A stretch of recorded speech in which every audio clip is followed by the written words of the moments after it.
America वैसे तो अपने आप को बड़ा सुपर पावर मानता है, अपने आप को पता नहीं कितना बड़ा अस्करी कंट्री तस्वर करता है, लेकिन वो इतना बड़ा बेवकूफ़ है कि उसके हाथ से इस वक्त सब कुछ निकल गया। वजह ये थी कि किसी भी मुल्क के अगर आपने बंदे मारने हैं तो उसका कानून ये होता है कि कम अज़ कम पीछे ऐसे बंदे रखे जाएं जो उनसे बातचीत कर सकें। इन्होंने सुप्रीम लीडर तक, सबका सदर, आर्मी चीफ और बड़े बड़े बंदे उनके मार दिए जिन्होंने उनसे बात करनी थी। अब अभी तक जो भी इसराइल के ऊपर या दीगर ममालिक के ऊपर ये जो अटैक किए जा रहे हैं, इन ईरान में अब ऐसा कोई बंदा भी नहीं है जो कमांड कर रहा हो।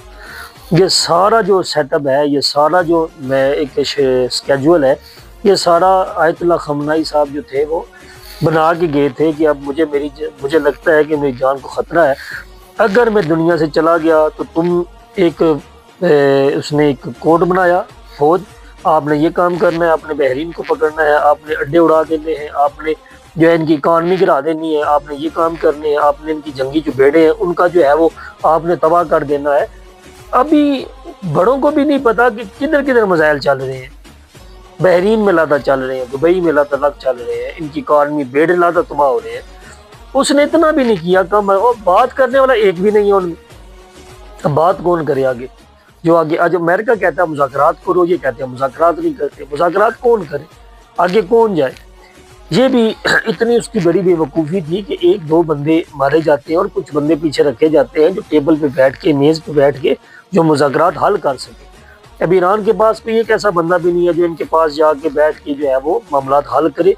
ये सारा शेड्यूल आयतुल्लाह खमनाई का चला हुआ है।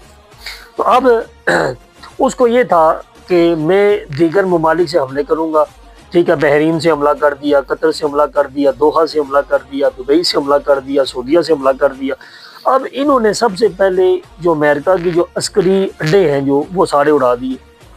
अमेरिका की जो ताकत है वो सारी वहाँ से तबाह कर दी। ईरान के, इसराइल के अंदर फतह 2 जो है वो इन्होंने मिसाइल चला दिए और दूर दूर तक बर्बादी है। और जो क्या नाम है उसका, इसराइल का जो मेन मरकज़ है, जो मेन ऑफिस था नेतन्याहू का, वहाँ इन्होंने मिसाइल गिराए हैं।